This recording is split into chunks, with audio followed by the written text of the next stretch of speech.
¿sí? Actualmente también es escritor, está por escribir un libro del cual ya estamos esperando con ganas.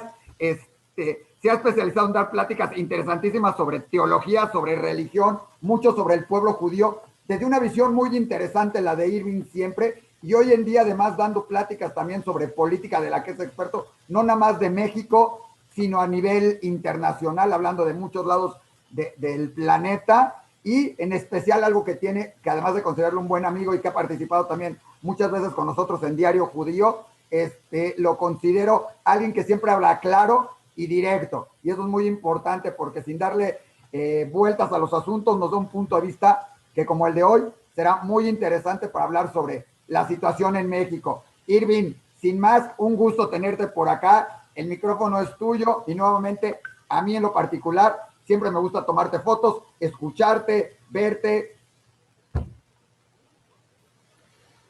Gracias, Isaac. Un placer en realidad. También gracias, muchas gracias especialmente a Denise por la invitación. Ella fue directamente quien me invitó a participar en este evento. Y bueno, un gusto poder compartir este espacio de Sí por México y bueno, aportar lo que pueda yo aportar en este esfuerzo que estamos haciendo todos por darle un cauce a las inquietudes que tenemos en relación al país, a la situación, a muchas cosas con las que no estamos de acuerdo, con lo que no estamos conformes, y que bueno, ni hablar, es parte de la vida democrática, así que tenemos que seguir insistiendo en el ejercicio, en el uso de estos espacios, porque son nuestro derecho, porque al fin de cuentas lo que nos mueve también es el amor por México, ¿no?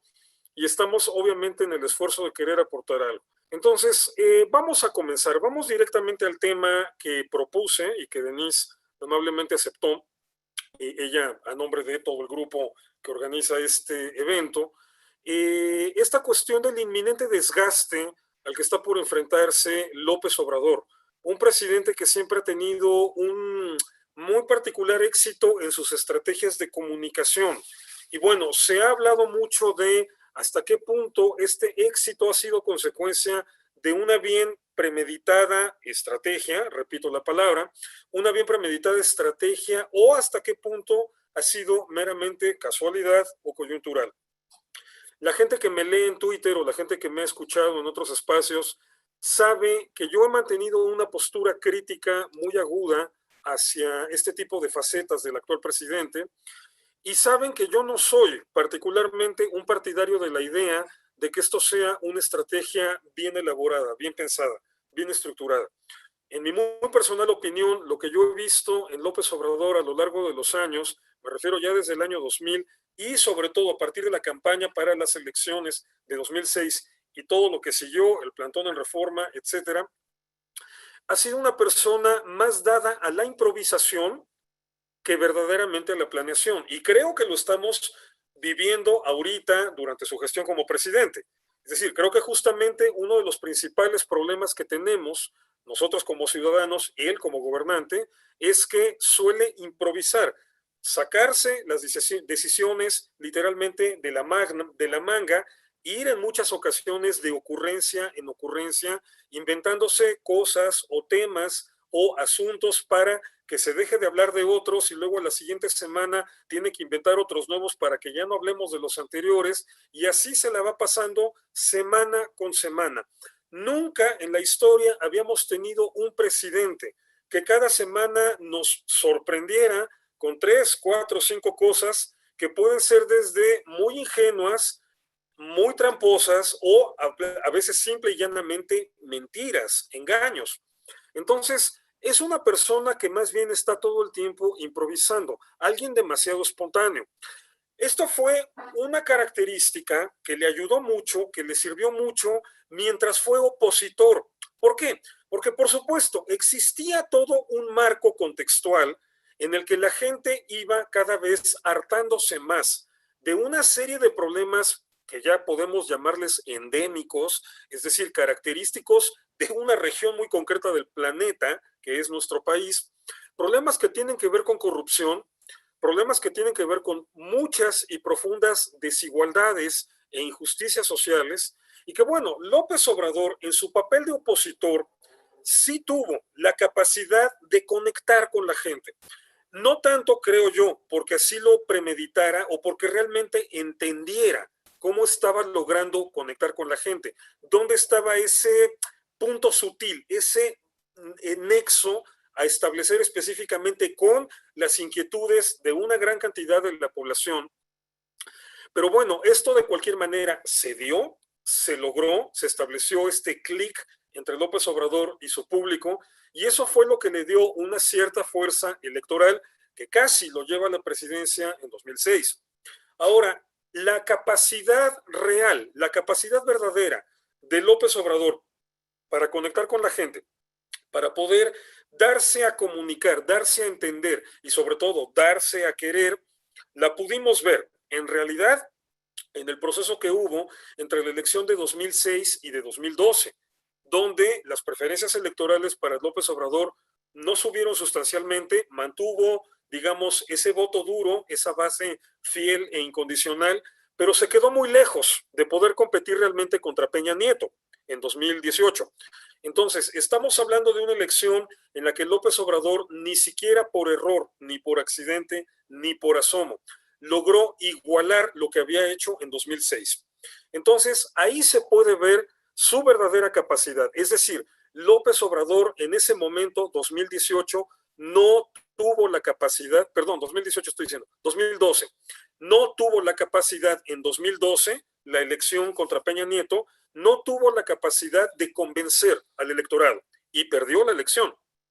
En cambio, lo que viene a suceder en el sexenio de Peña Nieto, que es cuando nos enfrentamos a los escándalos más graves de corrupción que habíamos tenido en el país en mucho tiempo, o sea, situaciones inauditas, sobre todo en estados como Veracruz, en Chihuahua, con los gobiernos anteriores, situaciones de escándalo que obviamente llevaron al hartazgo a un gran porcentaje de la población, mucho más allá del voto duro que tenía López Obrador.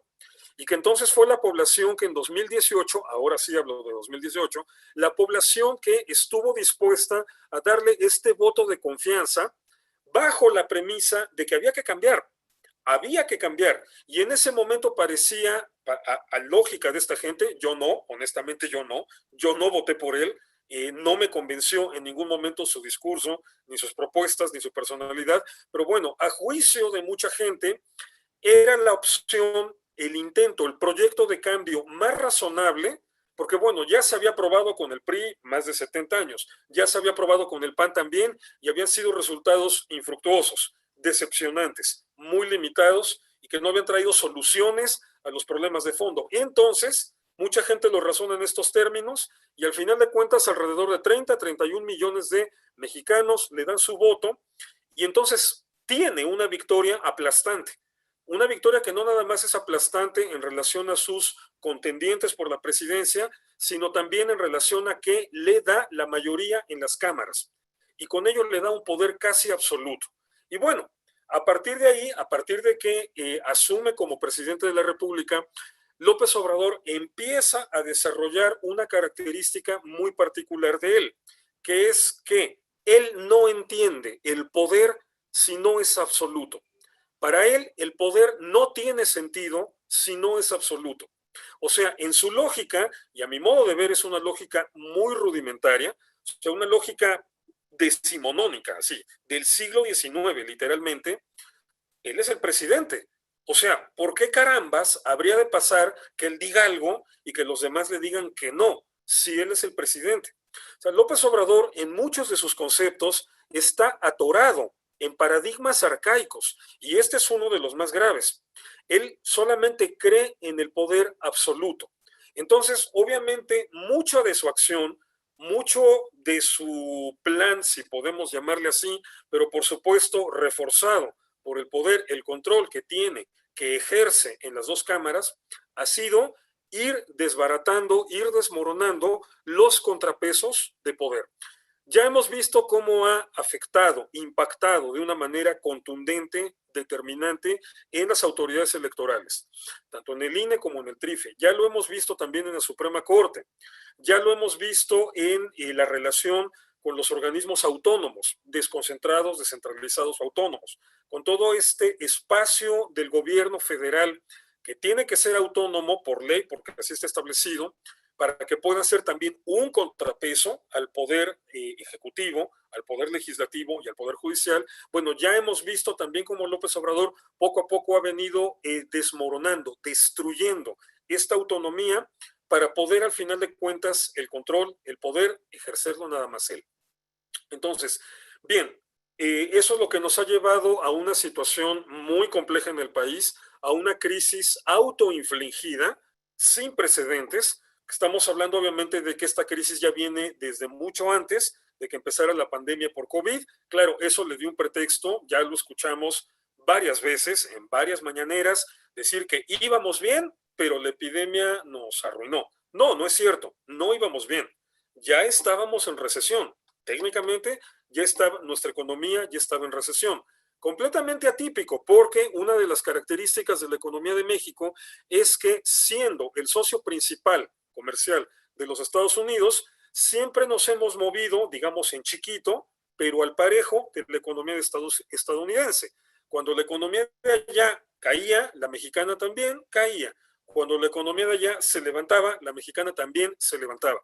A partir de 2018, esto dejó de suceder. La economía estadounidense siguió creciendo poquito, lento, pero creciendo, mientras que la economía mexicana empezó su lento, pero irrevocable, irremediable desplome.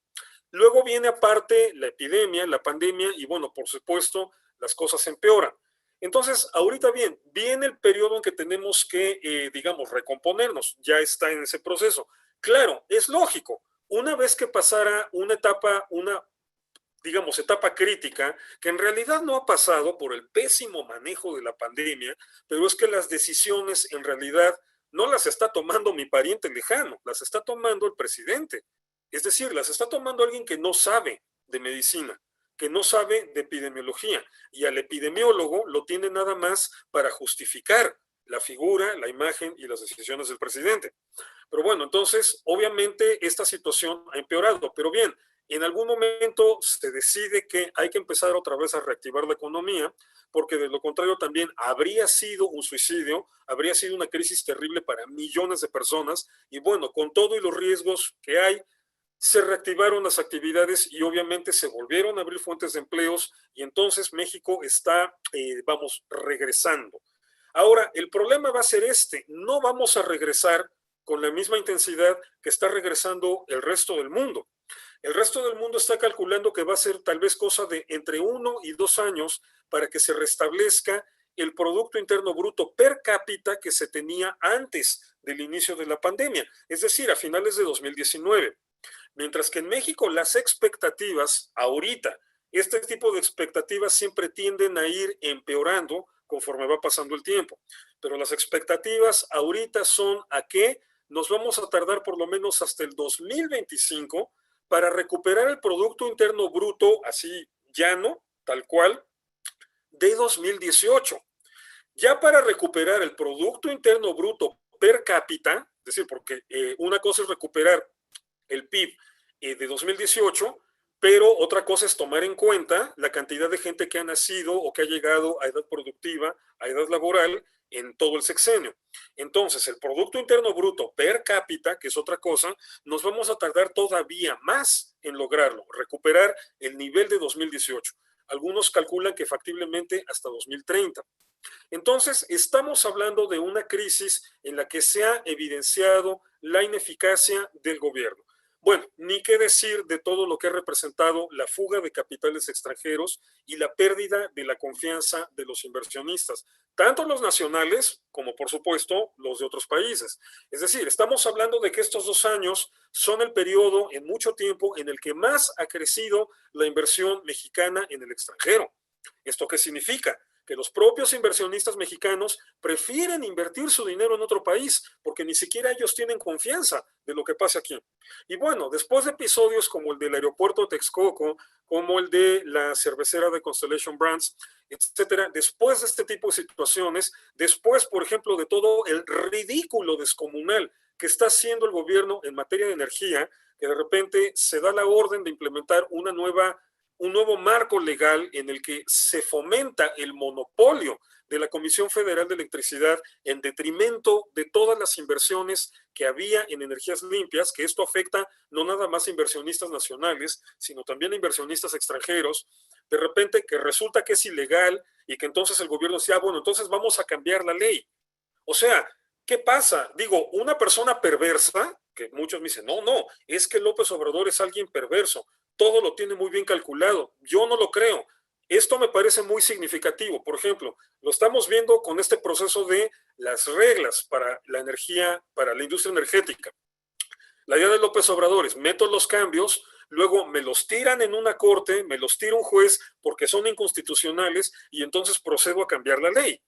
Que fue como lo de las pipas, las famosas pipas de Ebrard, que bueno, qué bueno que no lo mandaron por vacunas porque habría regresado con mejoralitos. ¿Por qué? Porque las pipas que compró resulta que no cubrían los requisitos para el transporte de combustibles.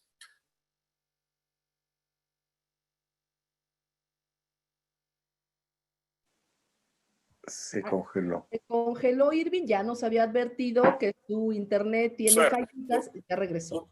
Perdón, ¿me había ido de algún momento? Sí, sigues congelado, pero te escuchamos, Irving. Congelaste unos 5 segundos, no te preocupes. Ok, perdón. Bueno, entonces les decía, con este asunto de las pipas, se comete el error, traen pipas que no sirven, que no se pueden usar por ley, y entonces después cambian la ley. Pasó lo mismo con Taibo. Paco Ignacio Taibo, por haber nacido en España, por ser mexicano por naturalización, no podía ser nombrado, designado director del Fondo de Cultura Económica. Claro, ahí estoy de acuerdo. Esa ley era bastante retrógrada en muchos sentidos porque un mexicano por nacimiento, por naturalización, es mexicano, punto. Pero bueno, esa era la ley. Pero primero cometen el error, luego se enfrentan al problema legal y luego cambian la ley. Una persona perversa, una persona que tiene un plan, primero cambia la ley y luego hace lo que se le pega la gana. Entonces, yo lo que veo es el funcionamiento al revés. Insisto, un funcionamiento sistemático basado en ocurrencias. Pero bueno, en fin, el caso es que este es el panorama que a grandes rasgos todos lo conocemos y supongo que si los que estamos aquí presentes es porque todos compartimos la misma inquietud en relación a esta situación que está mal, que no nos gusta y que queremos proponer alternativas de cambio para pues aportar algo al país, para que mejore. Pero bueno, una de las estrategias de comunicación principales que López Obrador ha mantenido durante todo este tiempo, sobre todo para conservar estable su grupo fiel, su grupo incondicional, pero también para intentar minar, destruir, afectar la imagen de la oposición, ha sido este discurso de nosotros no somos iguales, nosotros no somos corruptos, nosotros no somos como los de antes, nos dejaron un cochinero, había mucha corrupción. Claro, es un discurso que de entrada puede ser profundamente cuestionado, muy cuestionable, o sea, es un discurso muy débil, pero engaña o engatusa a la gente que no tiene rigor de análisis, que lamentablemente es mucha en el país. Porque, por ejemplo, si tú me dices, había mucha corrupción en los fideicomisos. Bueno, primera, fue muy chistoso que López Obrador dijera, los cancelamos porque había corrupción. Entonces, se van a cerrar y voy a ordenar una investigación. A ver, o sea, primero decides que hay mucha corrupción, luego decides cerrarlos y luego vas a hacer la investigación. ¿A qué estás jugando? ¿De qué me estás hablando? ¿Me estás queriendo tomar el pelo?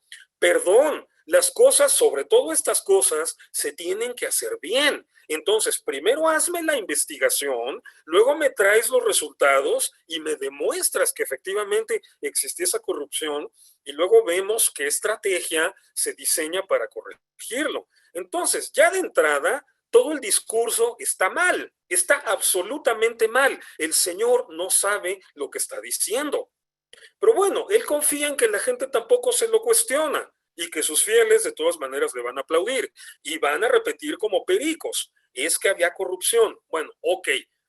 Concedamos la posibilidad, superando aquel punto que en realidad lo perdieron, o sea, dijeron una tontería y lo perdieron, pero ok, vamos al otro punto, concedamos, había corrupción. Si tú me dices, hay corrupción aquí y cancelo el programa, me estás planteando una solución en el nivel de tenemos un corral, tenemos gallinas y de repente hay lobos. De repente llegan lobos. Esto se nos llenó de lobos. Ahora tenemos un problema que acabamos de descubrir. Hay lobos. ¿Qué vamos a hacer? Bueno, López Obrador tomó una solución que literalmente es equivalente a matar a las gallinas. Para evitarnos el problema de los lobos, nos deshacemos de las gallinas. Entonces ya no va a haber lobos. Pues sí, claro, pero eso ¿de qué se trata? Estás matando algo que nos estaba dejando beneficios. Entonces, ¿realmente estás convencido de que hay corrupción en determinada institución, en determinado programa, en determinado manejo de determinados dineros? Por el amor de Dios, entonces, ataca la corrupción. No tenemos ningún proceso abierto, no tenemos a nadie en la cárcel, no tenemos ningún ataque frontal contra esto. Lo que sí tenemos ahorita, noticia de esta semana, es un informe de la Auditoría Superior de la Federación donde consta que los gobiernos estatales de Morena y las instituciones del gobierno federal son las que menos están justificando recursos. En los gobiernos estatales de Morena tenemos 22,000 millones de pesos que no se han justificado, que se han gastado en la absoluta opacidad. Es decir, lejos de estar combatiendo a la corrupción, está literalmente combatiendo al combate a la corrupción. Y probablemente en este sexenio vayamos a ver los niveles más terribles de corrupción, incluso superiores a los del sexenio anterior. Los asuntos de nepotismo están a la orden del día. O sea, es increíble y es descarada la manera en que la propia familia de López Obrador está consiguiendo puestos, está consiguiendo plazas como investigadores en el CONACYT, cuando nunca se han dedicado a eso, y aparte la plaza de más arriba. Es decir, estamos viendo una cuestión de compadrazgos, de capitalismo de cuates, corrupción, en resumidas cuentas, sin precedentes. Digo, parece que tienen prisa. Pero bueno, ahí está permanentemente este discurso de López Obrador de había corrupción, yo estoy luchando contra la corrupción y les estamos quitando sus privilegios. Están nerviosos, están enojados, están ardidos porque les estamos quitando sus privilegios. No quiero presumir, pero la verdad es que en términos generales, mi muy personal percepción es que la gente que desde antes trabajábamos y teníamos un cierto nivel de vida, lo mantenemos. Es decir, yo no he visto que la gente privilegiada del país esté realmente perdiendo sus privilegios. Lo que estoy viendo es que la gente más afectada, para variar, otra vez, es la gente más vulnerable, es la gente con más carencias, es la gente más pobre. Primero los pobres, ¿no? Parece que ese era el plan. ¿A quién vamos a fastidiar? Primero los pobres. Bien, lo están logrando. Pero bueno, ahí está ese discurso, ahí está este mensaje que López Obrador nos trata de vender, nos trata de convencer de que al final de cuentas todo es una lucha contra la corrupción. Bien, estamos terminando el segundo año de gobierno de López Obrador. Empieza la parte central de su sexenio y con ello va a empezar un tremendo desgaste. Y esto es algo que la oposición tiene que estar teniendo muy presente, tiene que tomar mucho en cuenta, porque 2021 va a ser un año muy difícil por la confrontación electoral y el gran reto de la oposición es, uno, cohesionarse, poder presentarse como algo cohesionado que está presentando una alternativa viable para el país. Dos, convencer a la gente de que no voten por el López Obradorismo y voten por la oposición. Y un punto muy importante que se deberá aprovechar en este sentido va a ser que a la elección de 2021 López Obrador va a llegar muy desgastado en este discurso. ¿Por qué? Porque no es lo mismo cuando empiezas con una gestión y puedes decir, es que me dejaron un cochinero. Bueno, sí, pero resulta que ahorita ya llevas tú 2 años a cargo de ese cochinero.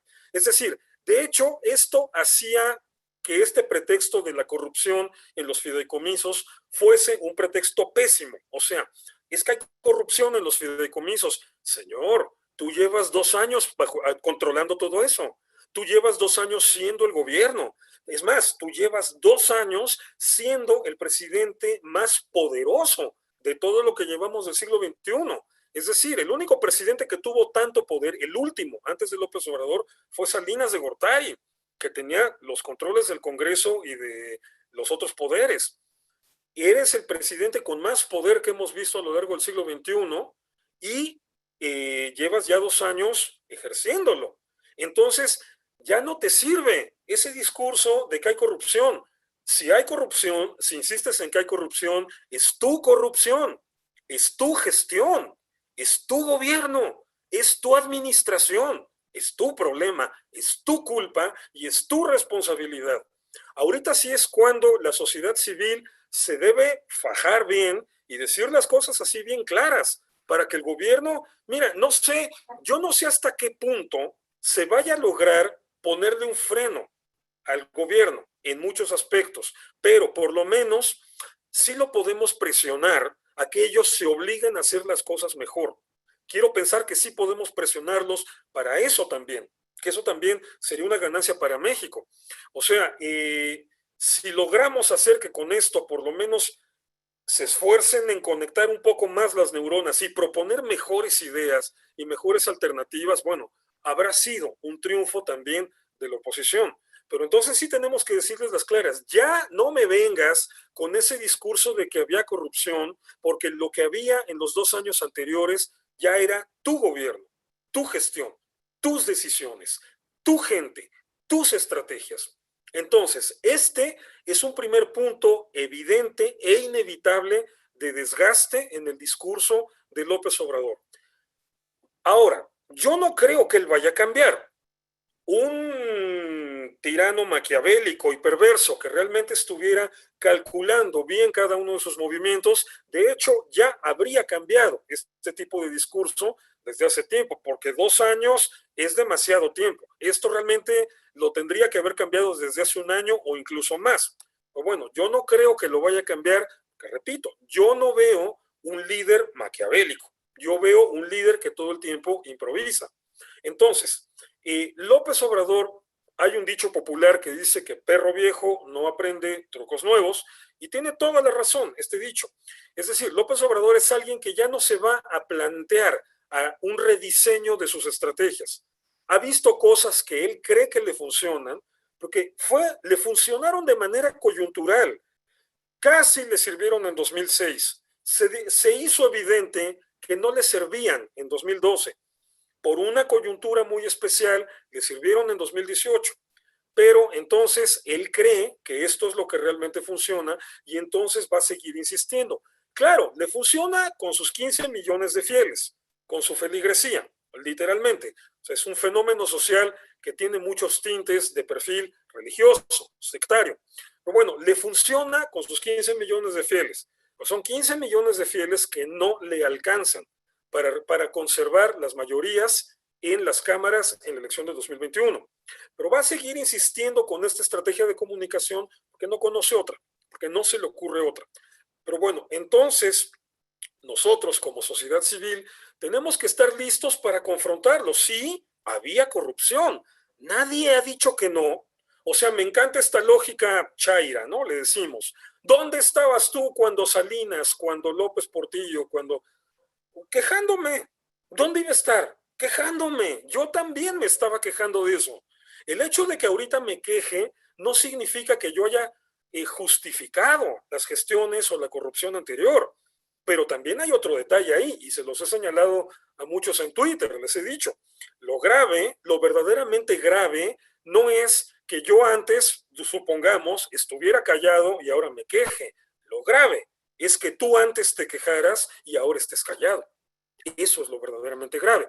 Pero bueno, conforme pasa el tiempo, se reduce. Yo creo que más bien ya se extinguió este margen de maniobra retórica que tenía López Obrador para poder decir, me dejaron un cochinero, había mucha corrupción y no me dejan gobernar. O sea, soy el presidente que más votos tuvo, soy el único que ha tenido el control pleno de las cámaras, pero Calderón no me deja gobernar.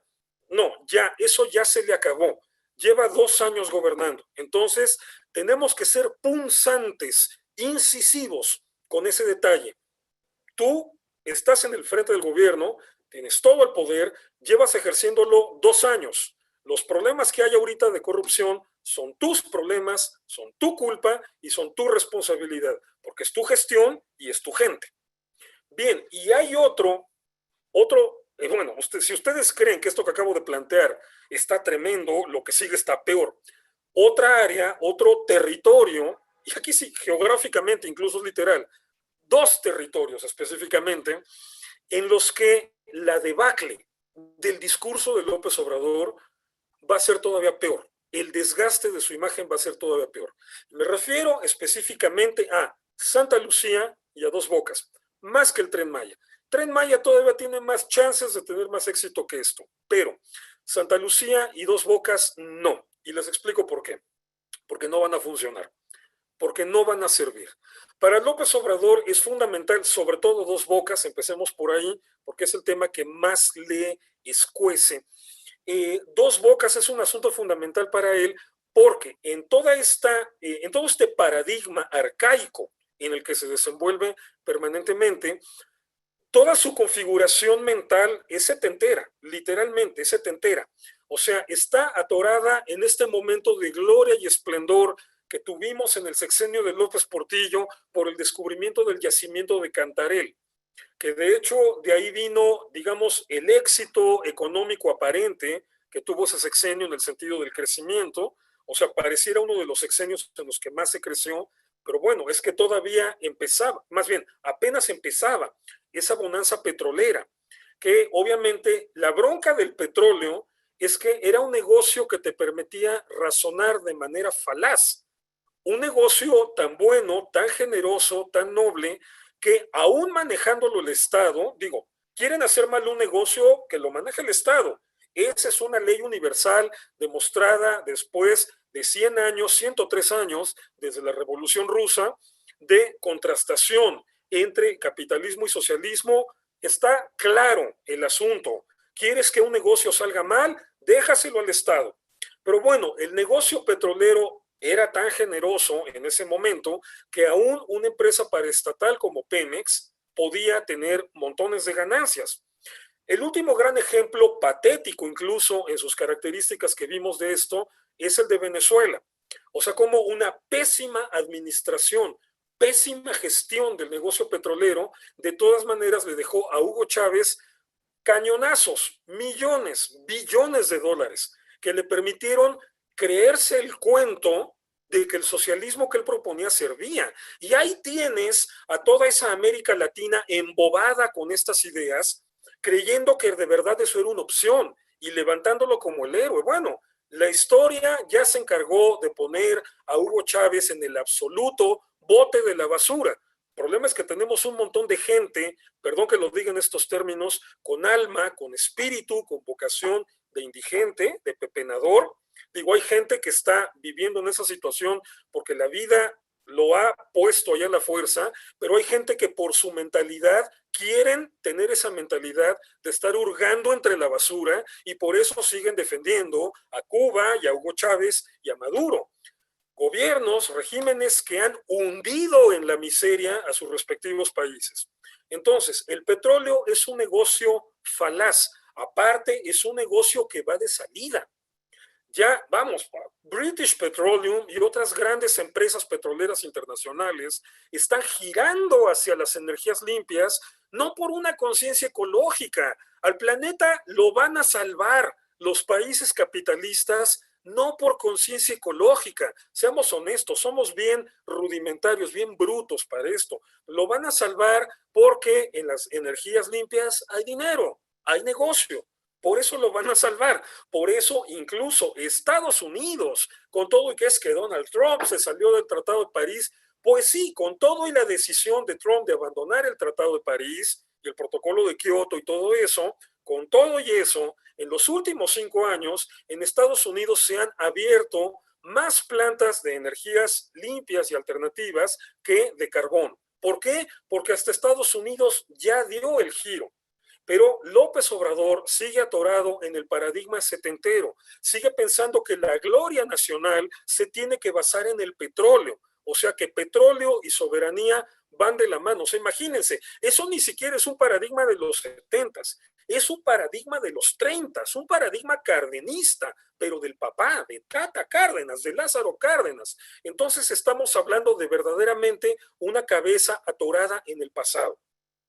Bien, por eso la urgencia, de que funcione Dos Bocas, porque López Obrador está seguro que a partir de 2022, según su plan, que empiece a funcionar la refinería de Dos Bocas, México va a lograr estabilizar todas estas cosas que se han descompuesto. ¿Por qué? Porque él ha desviado cualquier cantidad de dinero de otros lugares de salud, de educación, y lo ha desviado hacia la industria petrolera. Entonces, aquí tenemos una situación muy interesante. La expectativa que tiene López Obrador de que en ese momento pueda decirnos, disculpen los problemas, disculpen el sacrificio que tuvimos que hacer, pero miren, aquí tenemos ya el logro final, el logro obtenido. La refinería funcionando, la industria petrolera reactivándose, la soberanía energética, la prosperidad. Entonces piensa, está convencido de que eso es lo que lo va a justificar delante de la historia. Y la realidad es que va a suceder todo lo contrario. O sea, ahorita no sé si han estado al pendiente de cómo van las cosas en Dos Bocas, van muy mal. Ya ni siquiera estoy hablando de las 5 inundaciones que han tenido en esta temporada de lluvias, o sea, que hacen que para 2022 va a ser más fácil que los cocodrilos estén comiendo a los empleados de Dos Bocas a que eso esté produciendo gasolinas o combustibles. La situación en Dos Bocas está verdaderamente trágica. Las empresas que estaban apoyando se han ido saliendo poco a poco porque están conscientes que no se puede con el paquete. O sea que esa refinería no va a empezar a funcionar en 2022 y que va a salir muchísimo más cara de los 8,000 millones de dólares que el gobierno había planeado originalmente.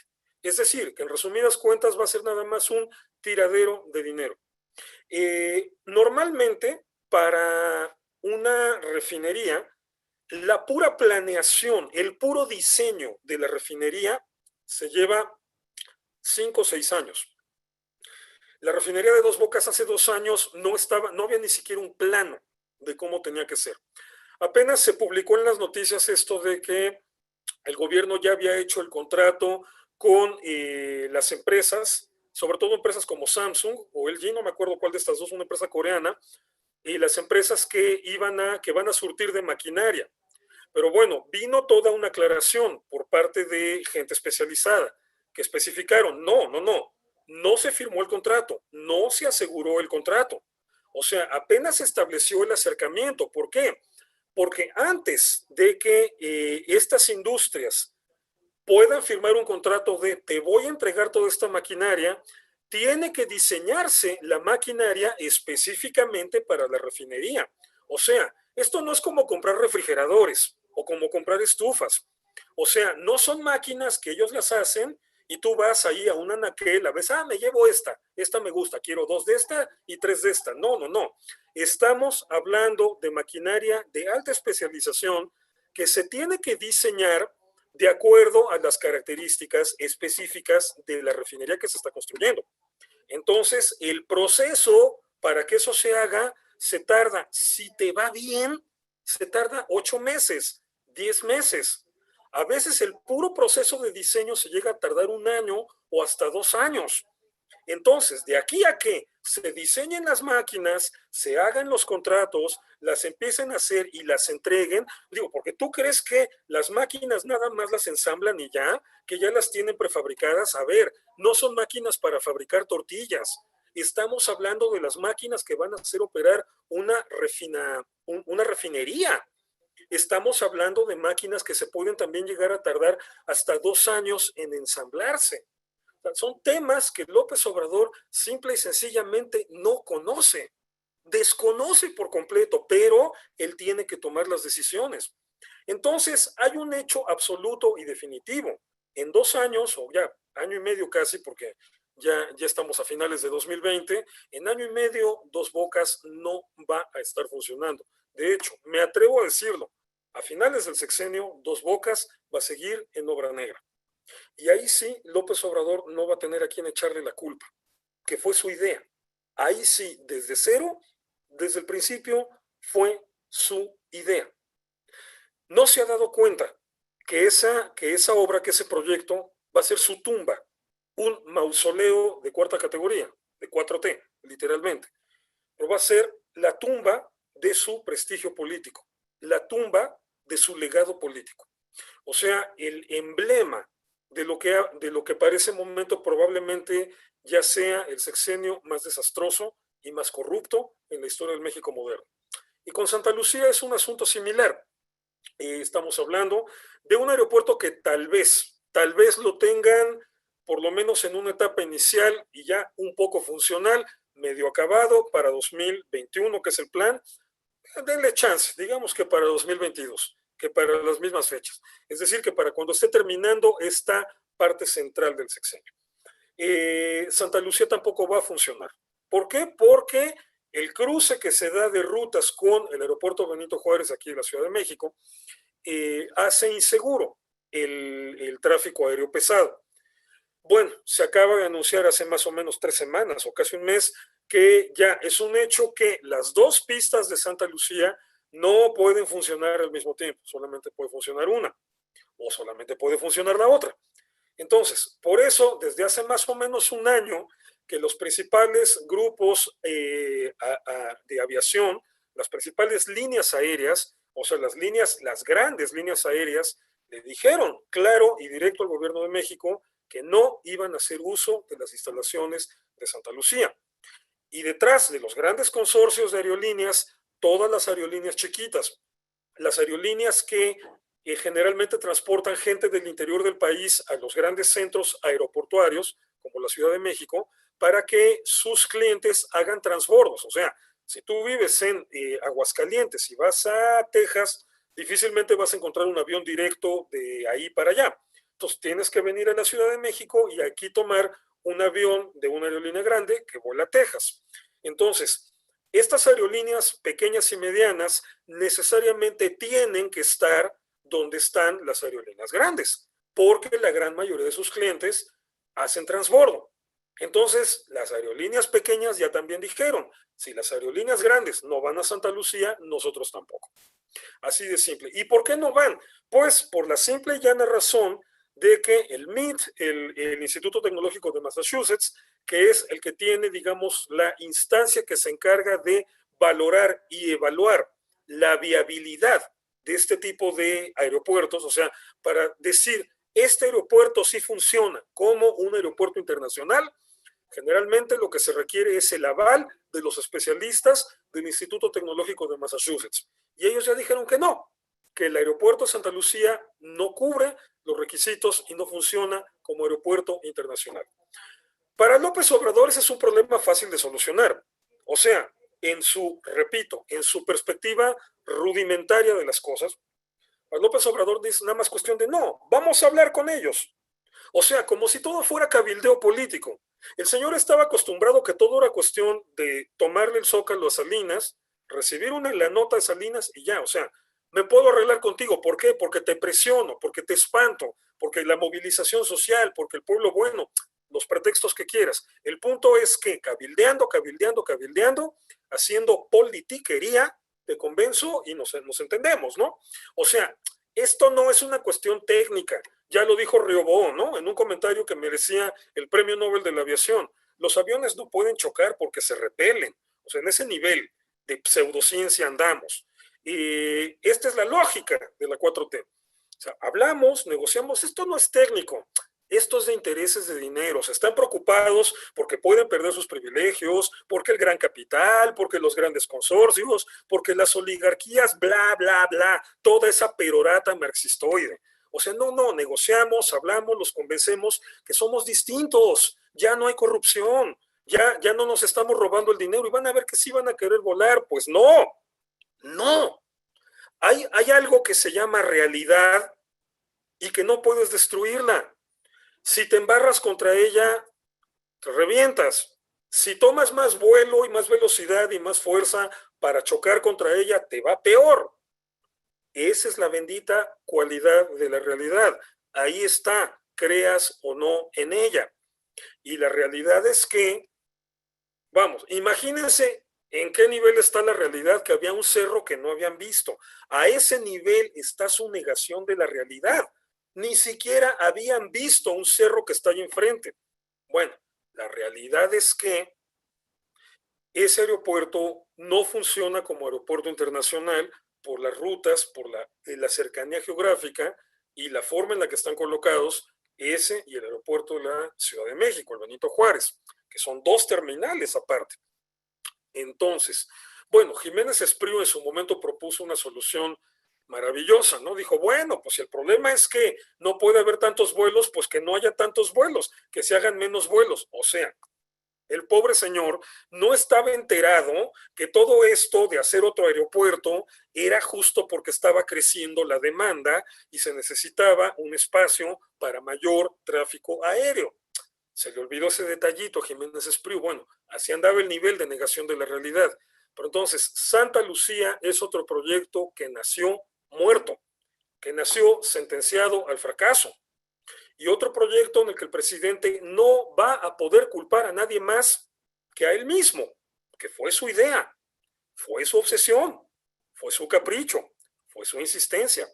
Entonces, estamos hablando básicamente, ya para ir cerrando toda mi exposición, estamos hablando básicamente de 3 puntos, 3 detalles, 3 incisos en los que la imagen y el discurso de López Obrador van a entrar en una fase de desgaste muy fuerte y de desgaste que la oposición tiene que tomarlo en cuenta para poder presentar un proyecto viable y sobre todo un proyecto constructivo, positivo para el país. Y estos 3 puntos los repito, los repaso. 1, que todo este discurso de había corrupción ya no sirve porque ya llevamos 2 años de la actual gestión. Todo lo que ahorita, desde hace rato, pero vamos a darles chance, desde ahorita, todo lo que desde ahorita se puede señalar como hay corrupción, hay corrupción, hay corrupción, sí, hay corrupción. Es tu gestión, es tu gente.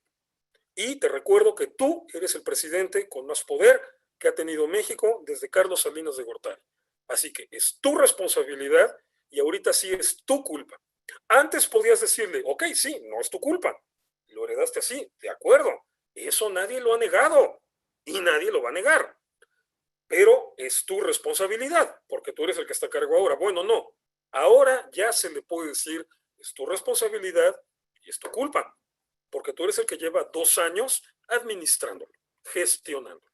Entonces, ya no se vale ese discurso de es que la corrupción, sí, la corrupción, lo que quieras. La corrupción, terrible, hay que eliminarla, pero es tu corrupción, porque tú eres el que gobierna y llevas 2 años gobernando.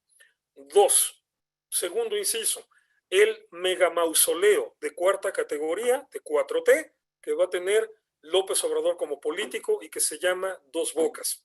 Porque al final de cuentas es un proyecto que no va a servir, es un proyecto que se va a quedar ahí nada más el cascajo.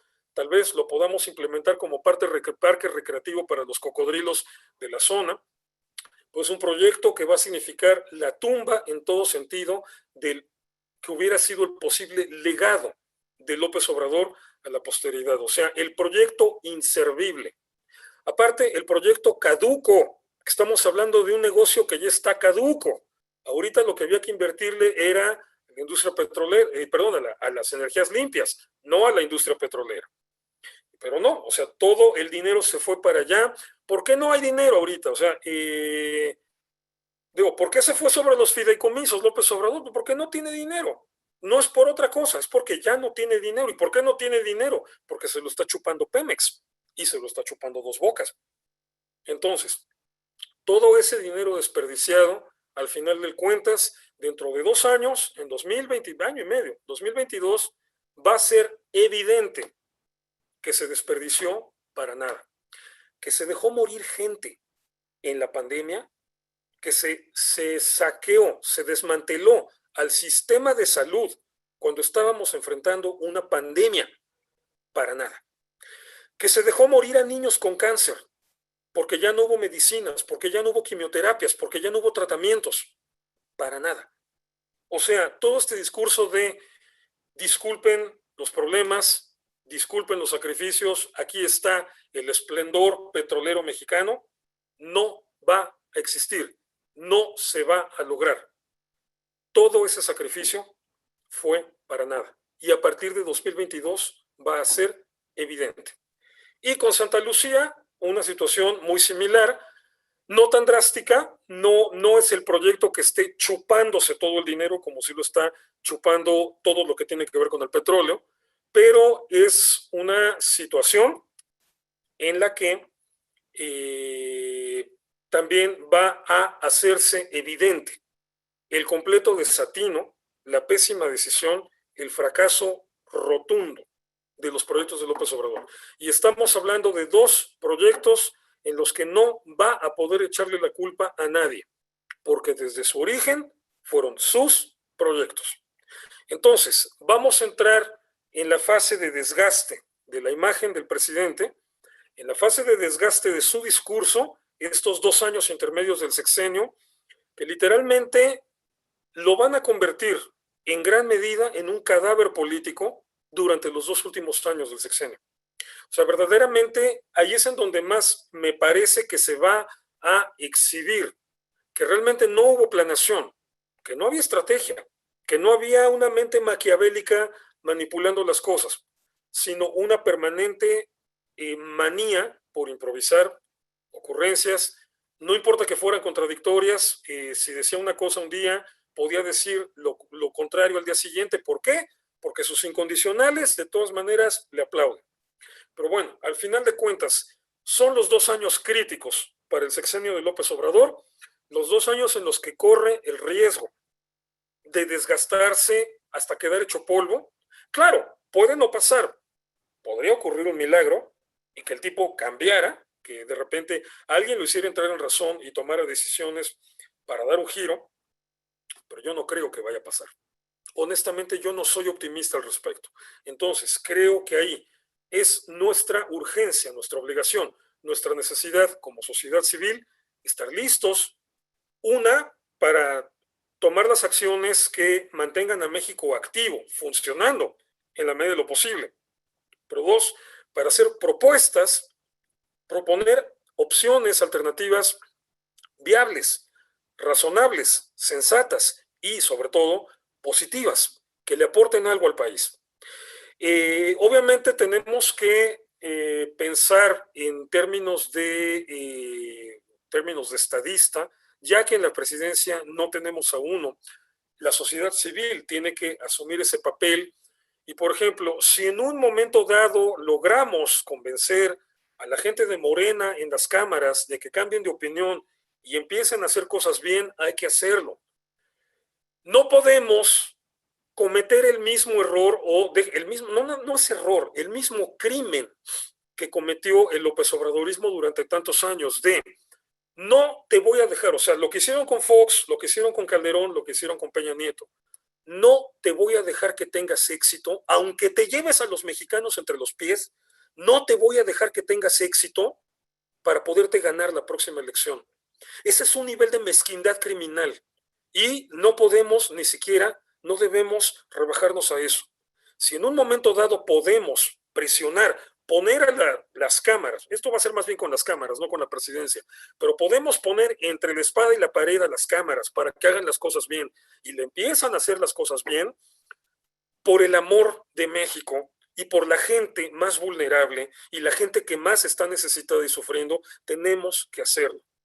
O sea, tenemos que estarle recordando todo el tiempo a el país, a la clase política, que ahorita están haciendo las cosas mal y que hay que cambiar. Y si los hacemos cambiar en este momento, por favor, hay que hacerlo. No podemos jugar a eso de no. Hay que fregarlos para que se hundan y ya en el 2024 traemos el cambio. No, eso fue lo que hizo López Obrador. Y eso le está costando al país muchísimo.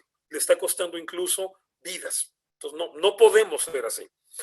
De todas maneras, los 3 grandísimos proyectos de López Obrador están condenados al fracaso. Hoy hablé de 2 específicos, Santa Lucía Dos Bocas, y aparte todo este discurso está entrando en su fase de desgaste, así que no veo la manera en la que él vaya a poder rescatar su imagen.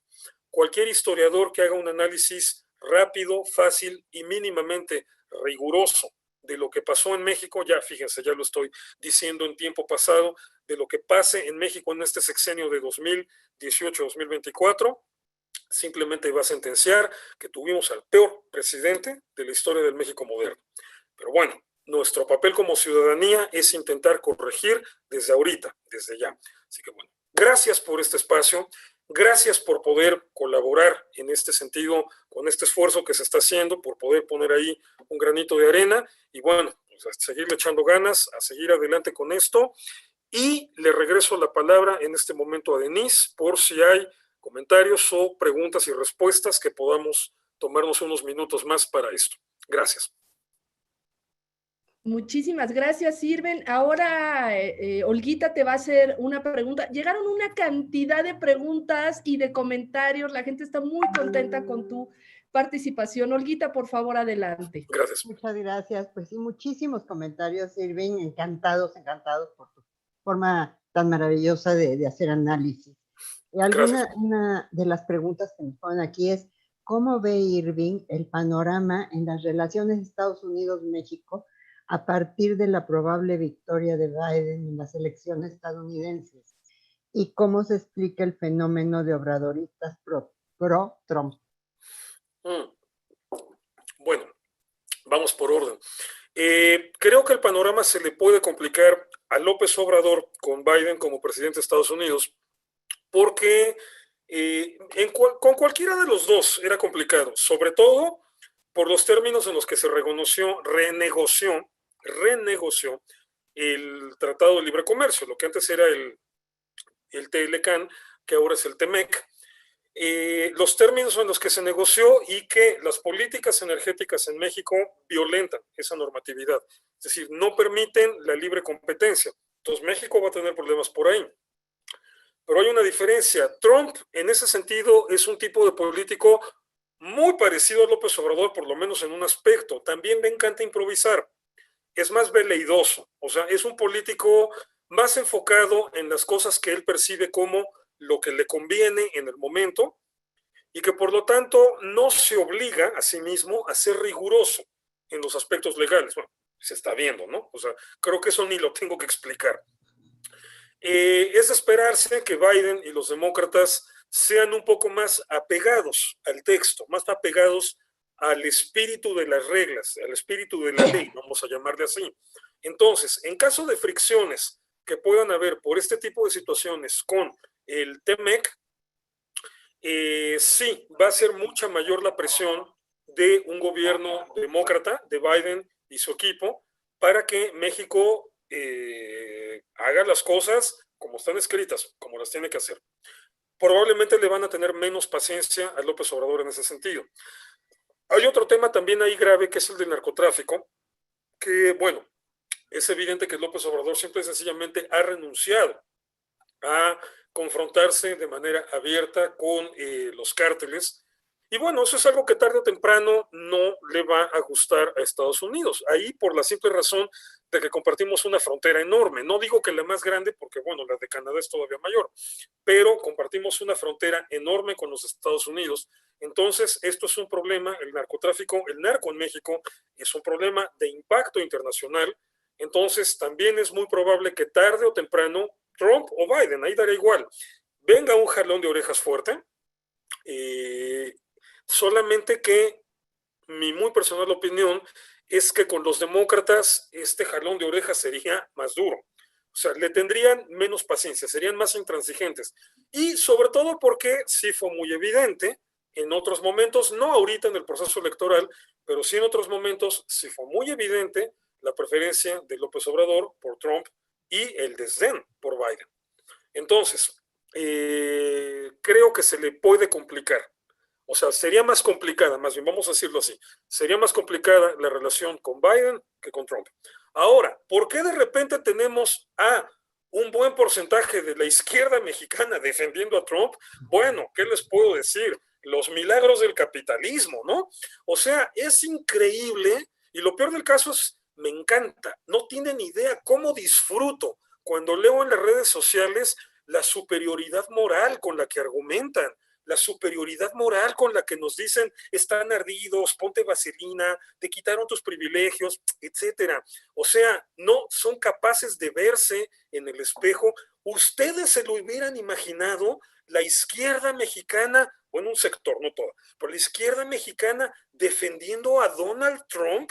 Bueno, eso es lo que se provoca cuando existe algo que se llama fanatismo, que el fanatismo, por definición, pasa por un suicidio de las neuronas, pasa por una renuncia a ser un ser racional, o sea, pasa por la vocación de no analizar las cosas con rigor y simple y sencillamente rendirte a lo que diga el caudillo, dejarte seducir por el caudillo.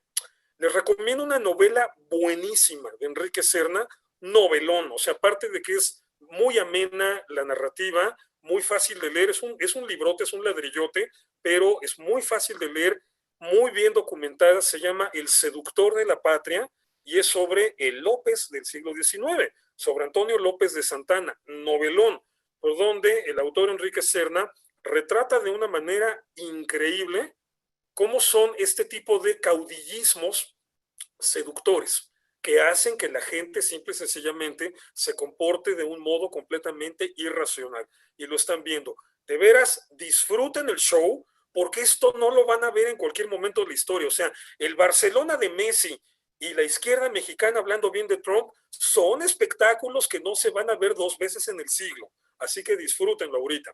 Y todo, bueno, lo del Barcelona de Messi no, eso mis respetos, yo soy un hincha del Barça, Vizca Barça, pero bueno, independientemente de eso, con relación a lo otro, es resultado del fanatismo. Muchas gracias.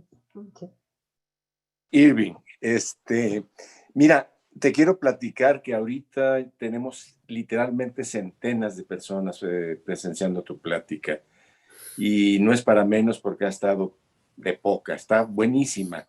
Gracias. Y quiero nada más mencionarte, esta es más que nada es una opinión y pregunta, y podemos ir hasta consejo con tu visión. Sí, en Sí por México, tú sabes que hemos luchado por unificar a la sociedad para que juntos propongamos y busquemos el sí, el cómo se pueden hacer las cosas, cómo pueden mejorar, con una visión de futuro propositiva, moderna y no viendo con el retrovisor. Sí por México es un esfuerzo que yo estoy muy animado y porque tiene en muy poca vida, se lanza el 20 de octubre y la próxima semana, el 10, ¿verdad? En Denise, el 10 va a haber la Convención Nacional, donde voy a hacer un anuncio aquí entre amigos, donde Denise va a ser la coordinadora, la moderadora del evento. Un evento muy importante, porque van a estar más de 500 instituciones de la sociedad civil, porque van a estar pues los mayores, los partidos políticos, se les invitó para que escucharan la agenda ciudadana y se comprometieran, y van a estar presentes ahí, ¿no? Es con exigencia, no al revés, ¿verdad? Ay, ¿cómo le hago para que tú no, vente para acá porque ahora vamos a ser muchos, pero no somos lo suficientes todavía.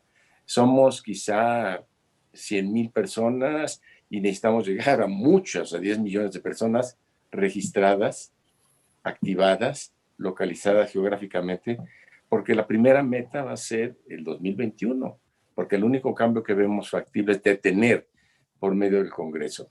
Ahora, dicho todo este rollo que me acabo de aventar, quiero preguntarte, hay un deterioro, ¿verdad? O sea, López Obrador y a México le entró la enfermedad italiana, ¿no? Un franco deterioro. Entonces, el problema que estamos viviendo todos es que la destrucción va más rápido que la contención. Y eso es muy grave, ¿verdad? O sea, cada día se le ocurre algo al presidente. Y sí, por México estamos metiéndole toda la fuerza para organizarnos como sociedad, porque no vemos de dónde. Claro, vamos a trabajar con los partidos porque tienen la licencia para manejar y ellos son los que pueden hacer las cosas en las elecciones. La pregunta es, ¿en qué nos debemos enfocar en Sí por México, en tu perspectiva, para tener éxito en el 2021? ¿Y qué errores, con tu conocimiento histórico y analítico, debemos evitar para no tener un fracaso? para no tener un fracaso fuerte. ¿Qué es lo que ves tú, el enfoque prioritario de un movimiento, porque no es una organización, es un movimiento, y qué errores debemos de evitar para no tropezarnos? Yo creo que no nos vamos a tropezar, pero lo veo con optimismo siempre, porque Claro. es un reto. Ok, bueno, el objetivo, ya lo mencionaste, el objetivo es 2021, aquí sí no hay vuelta de hoja. O sea, el objetivo fundamental de todo esto tiene que ser, creo yo, tiene que ser que el López Obradorismo no refrende la mayoría en las cámaras en 2021. ¿Para qué? Para obligarlos, porque van a seguir siendo el grupo en el poder. Eso es inevitable. Pero si la oposición recupera la mayoría en las cámaras, tenemos entonces la posibilidad, digo, apenas es una posibilidad, no es garantía, pero es la posibilidad de entonces obligarlos a hacer política. Y bueno, ahí será también el reto retarlos a que se haga política de buen nivel. Lo que mencionaba un poco hace rato, ¿no? Ponerlos contra la espada y la pared para que también hagan las cosas bien. Entonces, el objetivo, punto, simplemente es eso. 2021, quitarle la mayoría en el Congreso, en las dos cámaras, al López Obradorismo. Eso, nada más. No hay otro objetivo. O sea, ahorita por cómo están las cosas dadas en el país, tú lo has dicho, no hay manera de contener el proceso de destrucción institucional que estamos viviendo. No hay manera de revertir las decisiones que ya se tomaron. Entonces, una de las cosas fundamentales en todo proyecto, en toda empresa, de la índole que sea, es algo que se llama sensatez y que consiste en plantearte cosas que son posibles, que son verosímiles, que sí se pueden lograr. Entonces, no hay que perder de vista este objetivo fundamental que es las elecciones de 2021. ¿Qué es lo que se debe evitar? A toda costa, lo que se debe evitar es, y Venezuela en este sentido, todos mis amigos venezolanos o mis contactos venezolanos me lo machacan casi a diario, no cometan el error de Venezuela, de tener una oposición fragmentada. O sea, hubo cualquier cantidad de momentos en que el régimen de Maduro o de Chávez incluso podía haber sido derrotado, pero no se pudo porque la oposición llegó fragmentada. Entonces, ¿qué tenemos que hacer ahí? Las organizaciones de la sociedad civil, aquí el problema que tienen, o sea, digo, yo entiendo, ya sabía, ya habíamos platicado esto, como el proyecto de Sí por México es aglutinar a la mayor cantidad de grupos de la sociedad civil para hacer una sinergia con este objetivo hacia 2021. La bronca es que aquí vienen a entrar un montón de asociaciones que vienen de orígenes muy distintos y que por lo tanto en su vida individual, en su vida particular como asociación, tienen agendas muy bien definidas. Pues tienen que entender que Sí por México no es el ring en donde deban pelearse esas agendas. Les voy a poner aquí enfrente, así en las narices, de una vez, un tema que genera muchísima controversia en esto. El tema del aborto, de la legalización del aborto, porque es un tema en el que la lucha, la guerra ideológica entre los grupos pro vida y los grupos pro aborto es durísima. Este tema debe quedarse completamente fuera de la agenda de Sí por México. Así se los digo, debe quedarse completamente fuera de la agenda. ¿Por qué? Porque es un factor que potencialmente puede generar fricciones, que puede destruir el esfuerzo que se está haciendo. Yo sé que hay gente para quienes en su perspectiva religiosa o su perspectiva moral, ese es un tema gravísimo. Sí, está bien. O sea, yo no me voy a meter con las creencias de nadie. Me parece que cada quien tiene derecho a tener su propia postura. Eso está bien. La Constitución nos da ese derecho a todos. Pero si tú tienes una idea moral o si tú tienes una idea religiosa en relación al aborto o en relación al tema que sea la eutanasia, los matrimonios homosexuales, etcétera, este tipo de temas, eso, por favor, trabájalo en tu organización, que para eso es, supongo que en parte para eso la hiciste o la hicieron, quienes lo hayan hecho, trabájenlo ahí, incúlquenlo en su familia, incúlquenlo en sus templos, Incúlquenlo en los espacios donde se desenvuelven. No lo traigan así por México, porque aquí se van a encontrar con otro tipo de grupos que pueden tener una opinión completamente diferente, pero que lo único que se coincide es en la perspectiva de que hay que ponerle un freno al López Obradorismo. Entonces, por favor, los grupos de la sociedad civil que se están integrando aquí tienen que entender que todos esos temas en sí por México, o sea, ojo con lo que voy a decir, en México son importantes, se van a seguir discutiendo y no se preocupen, se van a seguir discutiendo, eso es inevitable. Así que tiempo para discutirlo nos sobra, no se preocupen, tiempo para discutirlo, repito, nos sobra. Pero específicamente sí por México, no es todo México. Es un conglomerado de grupos que está tratando de definir un objetivo específico. Y ya lo mencionaste tú, Paco, ya lo acabo de mencionar yo, es 2021, es la elección de 2021. Entonces hay que concentrarse nada más en eso. Todos estos temas que pueden ser de las agendas particulares de cada grupo, pero que pueden ser factores de fricción, tenemos que hacer el esfuerzo de dejarlos de lado, por lo menos en lo que compete así por México, dejarlos de lado para poder concentrarnos todos en ese único objetivo. Repito, se los prometo, ya tendremos tiempo para pelearnos por lo otro. Cuando sea el tiempo, el momento, el lugar y estén las condiciones adecuadas para eso, nos agarramos del chongo y lo discutimos sabroso y vemos qué podemos hacer entre todos para seguir ofreciendo alternativas buenas para el país. En ese momento, no se preocupen, repito, nos va a sobrar tiempo y vida para esas discusiones. Ahorita, el aquí y el ahora en sí por México, no se puede dar el lujo de arriesgarse a una fractura por ese tipo de temas. Entonces, ahí está una primera parte, un primer nivel de cosas que se tienen que evitar. El otro nivel está en los partidos políticos. No sé si ahorita hay entrado gente del PAN, del PRI, del PRD o de otros partidos políticos. Si entraron, pónganme atención. A ver, aquí es a donde los partidos políticos están enfrente de un reto histórico. Y les voy a decir así con todas sus letras, muchos de los problemas que estamos pasando en este momento con López Obrador en la presidencia, si no es que todos, es culpa de ustedes.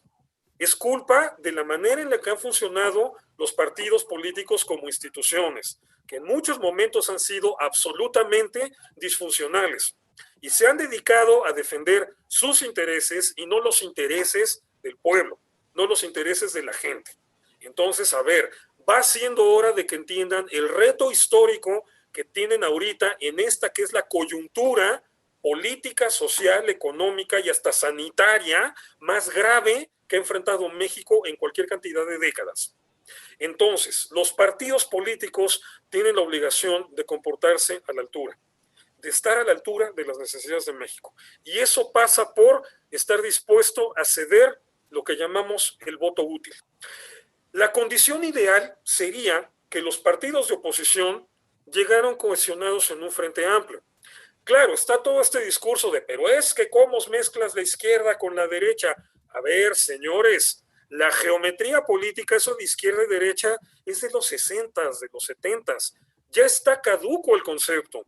En todo el mundo cada vez son más normales las coaliciones en donde entra de todo, porque al final de cuentas de eso se trata la política, de sentarme a discutir con el que piensa distinto para encontrar el punto intermedio, entender que la razón no la tengo nada más yo. La razón al final de cuentas tiene que ser una convención social, un pacto consensuado entre todos. Y así como voy a exigir, tengo que ceder.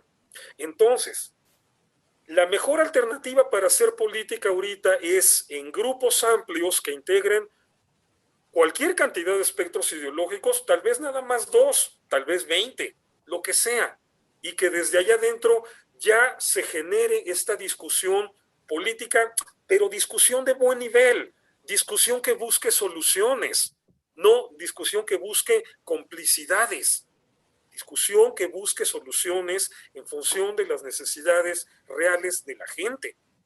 Entonces, Los partidos políticos tienen ahorita ese reto, hacer el esfuerzo de llegar como Frente Amplio, y si no se puede, donde no se puede, tener las agallas de admitir en este distrito electoral al que hay que apoyar es a este, porque es el que tiene las posibilidades reales de ganar. Apoyarlo, voto útil, ni modo, sí.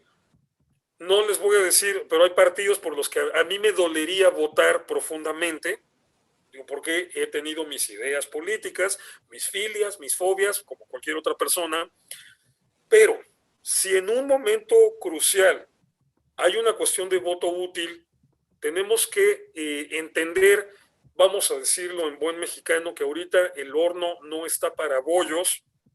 Es como el otro tema, o sea, ahorita lo que implica Sí por México no está para ponernos a discutir estas agendas controversiales que podrían causar fracturas. Hay que concentrarnos en una cosa. A nivel de partidos políticos es lo mismo. Hay que concentrarnos en esa misma cosa, la elección de 2021. Entonces, si pueden llegar en coaliciones, estaría perfecto. Mejor que nada. Como Frente Amplio, eso sería sensacional, con candidatos únicos, de 2 o de 3 partidos, o de 4. Eso sería increíble. Si no se logra, bueno, por lo menos tener las agallas, tener el valor, tener la entereza moral para decir, lo que ahorita necesitamos es que gane la oposición, pues, con todo el dolor de mi corazón, me duele, pero ni modo, es el reto que me está exigiendo ahorita el país, apoyar al candidato que realmente puede ganarle a Morena y a sus cómplices. Entonces, es un reto tremendo. Ya sé que va en contra de la genética de muchos, de un partido político, porque un partido político no se crea para eso. Es obvio, es lógico, pero ni modo. Llegamos a esto. Y llegamos, repito, perdón que sea tan directo, llegamos justamente por todos los errores que se han cometido al interior de los partidos políticos, de la vida política nacional. O sea, no estamos aquí por accidente, no nos cayó un cometa. O sea, toda la problemática que tenemos surgió de nosotros como sociedad y de nosotros como partidos políticos. Entonces, ni modo. Hay que asumir nuestra responsabilidad en ello y, si es necesario en un momento dado tomar medidas drásticas, es decir, voy a tener que apoyar extraoficialmente, clandestinamente, pero voy a tener que apoyar a un candidato de otro partido, ni modo.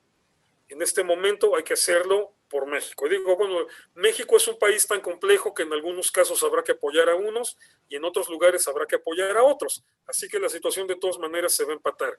Pero es momento de anteponer los intereses de México por encima de los intereses particulares. Y esto aplica, repito, para los dos niveles. Para los grupos de la sociedad civil, yo sé que para muchos de ustedes hay temas bien graves, bien delicados, que implican asuntos religiosos, asuntos espirituales, asuntos morales. Por el momento, lo que nos reúne en este momento aquí es un asunto que está por encima, no en cuanto a la escala de valores, pero sí en cuanto a la urgencia. Está por encima de todas esas agendas particulares. Entonces hay que tener la entereza de dejar de lado tantito nuestros intereses concretos para anteponer el interés general de todo el país. Y eso va también para los partidos políticos. El objetivo es llegar cohesionados a 2021, enfocar bien el voto útil en 2021, arrebatar la mayoría en las cámaras y evitar que la oposición se fracture.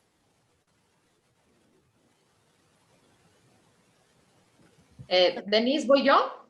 Sí, Guadalupe, por favor. Le vamos a hacer, yo creo que una pregunta más, porque ahora sí se nos pasó el tiempo volando y hay una cantidad de comentarios bárbaros. Adelante, Guadalupe.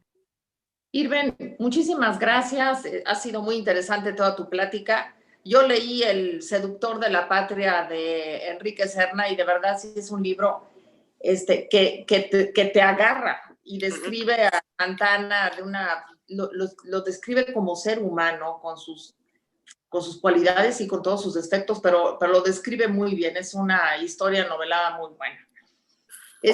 Mi pregunta concreta es, he oído de los expertos que dicen que estamos todos concentrados en el presidente López Obrador, lo que dice todo el tiempo en las mañaneras, y todo el tiempo recarga el cochinero que le dejaron. Pues votaron por él porque había corrupción. Él tiene la obligación de quitar la corrupción, pero no la quita. Yo creo que la fomenta, porque además ha justificado a varios o a muchos de sus gentes más cercanas, en donde se ha visto que hay corrupción. Ahora, ¿cómo podemos, en qué nos debemos de enfocar? ¿En él? Si él no va a estar en la boleta, porque ese es un asunto. Nos tenemos que enfocar en la gente que está trabajando y cuestionar y darle seguimiento a qué es lo que están haciendo.